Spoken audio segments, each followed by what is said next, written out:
Bien, je vais introduire ces 2 journées de travaux au nom du Conseil scientifique de l'Institut Jacotot.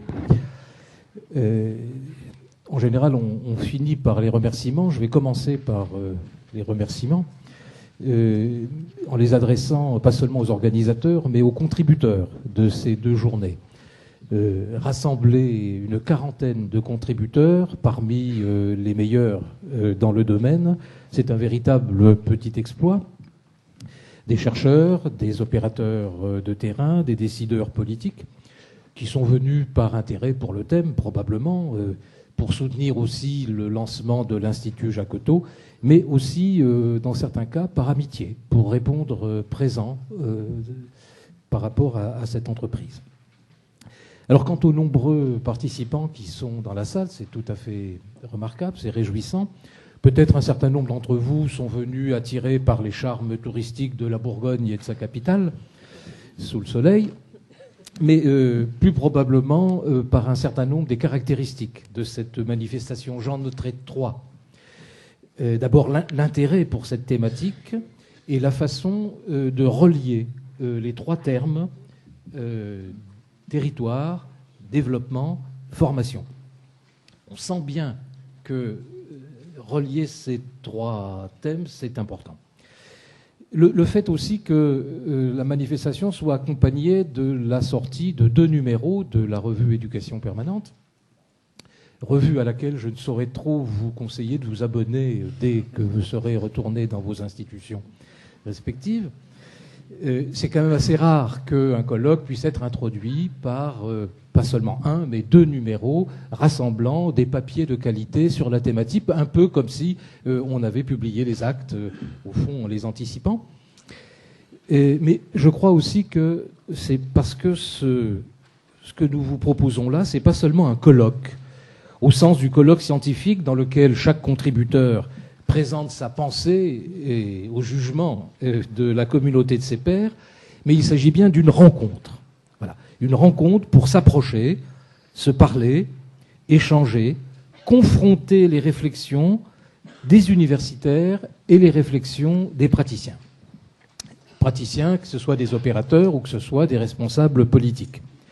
Alors, des universitaires qui considèrent qu'ils ne peuvent produire sans référence étroite à des terrains, et des praticiens qui estiment qu'ils ne peuvent innover sans théoriser et systématiser leurs pratiques. C'est dans cet esprit, avec cet objectif, qu'a été conçue cette manifestation. Vous remarquerez, en regardant le programme, que le travail est proposé pour l'essentiel en atelier de taille réduite, pas en amphithéâtre avec un dispositif spatial comme celui-là, mais qu'il y a aussi ont été prévues des plages de temps confortables, exceptionnellement confortables, alors qu'en général, dans les tables rondes, on se désole de ne pas avoir le temps et de dire « Ah bah écoutez, on n'a plus le temps maintenant, c'est dommage, on aurait pu discuter, échanger ». Donc des plages de temps confortables pour échanger, se questionner, approfondir, en somme des vrais moments de travail. Et puis au-delà de ces 2 jours, mais à partir des acquis de ces 2 jours, notre projet, c'est de voir naître un réseau pérenne d'échanges d'informations, de connaissances, de collaboration, débouchant sur de nouvelles occasions et de nouvelles formes de rencontres, de synergie, mais aussi de capitalisation et de diffusion. Nous souhaitons que, à partir de l'interconnaissance qu'il y aura dans le groupe, des liens qui vont se nouer entre des gens venus de régions différentes, de l'univers, de la recherche, de l'action, de la décision politique, puisse naître un réseau pérenne d'échanges. C'est une des raisons d'être de l'Institut Joseph Jacotot. Alors en disant ça, en parlant de cette raison d'être, je veux dire 2 choses. La première, c'est que la mission que s'est fixée, en quelque sorte, cet institut, est précisément d'être ce lieu vivant, de rencontre entre la recherche et l'action dans le champ large de la formation professionnelle. Et je le répète, une recherche de terrain exigeante et soucieuse de son utilité sociale. Donc je répète, une recherche scientifique exigeante mais soucieuse de son utilité sociale. Et d'ailleurs, la composition du conseil scientifique de Jacotot, conseil scientifique que préside Patrick Mayen, qui est professeur à AgroSup à Dijon, atteste de cette conception de la recherche. Et d'autre part, l'action, une action de terrain, mais une action de terrain qui soit au clair sur ses options politiques et sociales, mais aussi sur ses fondements conceptuels, et qui soit soucieuse d'établir une théorie de sa pratique. Or, ça a été signalé tout à l'heure, en France, un espace qui se fixe cet objectif d'être un lieu de rencontre entre praticiens et chercheurs ainsi conçu n'existe pas véritablement dans le paysage français aujourd'hui et fait cruellement défaut. Et il faut donc rendre hommage au Conseil régional de Bourgogne d'avoir, au fond, senti cette nécessité et avoir pensé que c'était un bon endroit pour créer ce lieu. La deuxième raison d'être de Jacotot, qui justifie à la fois ce colloque et cette rencontre, raison d'être, l'être de Jacotot, son centre de gravité, en quelque sorte, se situe précisément, pas seulement pour les 2 jours de ce colloque, mais pour ce qu'il est, pour son identité, se situe précisément dans cet espace de pensée et d'action qui est défini par les trois termes, de la problématique de cette rencontre. Territoire, développement, formation, et surtout de leurs interactions. Alors très rapidement, pour argumenter ce point-là, je partirai de la formation, puisqu'elle constitue le point d'entrée de l'Institut Jacotot. Institut international pour la formation, pour le développement de la recherche en formation professionnelle. Pour dire vite, très rapidement, la formation des adultes, la formation professionnelle des adultes principalement, elle a partie liée nécessairement d'un côté avec l'apprentissage, de l'autre côté avec le développement. Sachant que cette séparation entre apprentissage et développement est en partie artificielle, mais correspond tout de même à une réalité. Et c'est dans son lien avec la notion de développement que la formation des adultes rencontre le plus sa spécificité propre, ce qui la différencie de l'enseignement scolaire. Encore faut-il se mettre d'accord sur la notion de développement. Vous savez que ce mot aujourd'hui est surabondamment utilisé absolument dans tous les domaines, en notant au passage d'ailleurs que c'est du côté du rural et de l'agricole que, historiquement, c'est là le plus anciennement que cette notion a été travaillée, la notion de développement, aussi sur la coopération entre le Nord et le Sud. Alors vous vous êtes pas déplacé pour rien, puisque je vais me lancer dans une définition du développement, ce que tout le monde évite de faire, évidemment, y compris les plus grands auteurs. Le développement, c'est pas la croissance. Développer, ce n'est pas faire plus, simplement, surtout si c'est plus de la même chose. Le développement, ça n'est pas non plus installer quelque chose là où il n'y avait rien. Alors, je vais prendre 2 exemples. Quand vous êtes du côté de l'enseignement scolaire, un peu caricaturé pour les besoins de la démonstration, vous êtes au fond sur la métaphore du plein et du vide.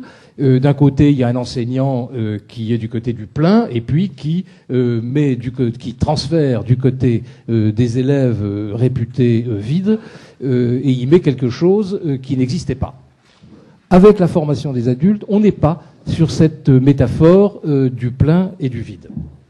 Autre exemple, qui n'est pas du développement, c'est les grandes opérations de transfert technologique entre le Nord et le Sud qui ont surtout eu lieu deuxième moitié des années 70, début des années 80, où il s'agissait d'implanter ex nihilo des installations industrielles clés en main sur un territoire qui, au fond, n'avait pas beaucoup d'importance. Il suffisait de disposer du nombre de mètres carrés bien exposés pour faire cette implantation.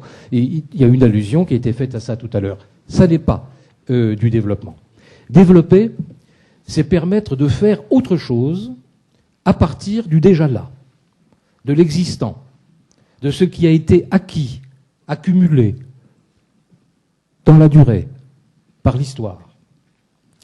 C'est considérer que cette histoire, que l'histoire n'est pas écrite d'avance et qu'elle n'est pas arrêtée et que le dernier mot n'étant pas écrit, les agents ne sont pas sans pouvoir d'agir sur eux-mêmes et sur leur milieu de vie. À partir de cette conception d'un développement en rupture, d'un développement qui s'appuie sur l'existant pour générer autre chose, on voit les liens étroits qu'entretient la notion de développement avec la question de l'action. Développer, dans cette conception des choses, c'est libérer des capacités d'action, de transformation, à partir d'une mobilisation différente, en rupture, des ressources disponibles, ressources produites par l'histoire, mais en même temps ressources d'une histoire différente. Et enfin, si on explore les liens entre les trois termes, ces liens avec l'histoire et l'action, ces liens entre l'histoire et l'action, imposent nécessairement la notion de territoire, mais dans une acception large, comme espace d'inscription et de l'histoire et des projets. Cette notion s'impose par le fait même que toute action est nécessairement située. Dans une telle perspective, le territoire, qu'on pourrait appeler le territoire réel, peut de la même façon désigner les individus, les groupes, les organisations, les pays.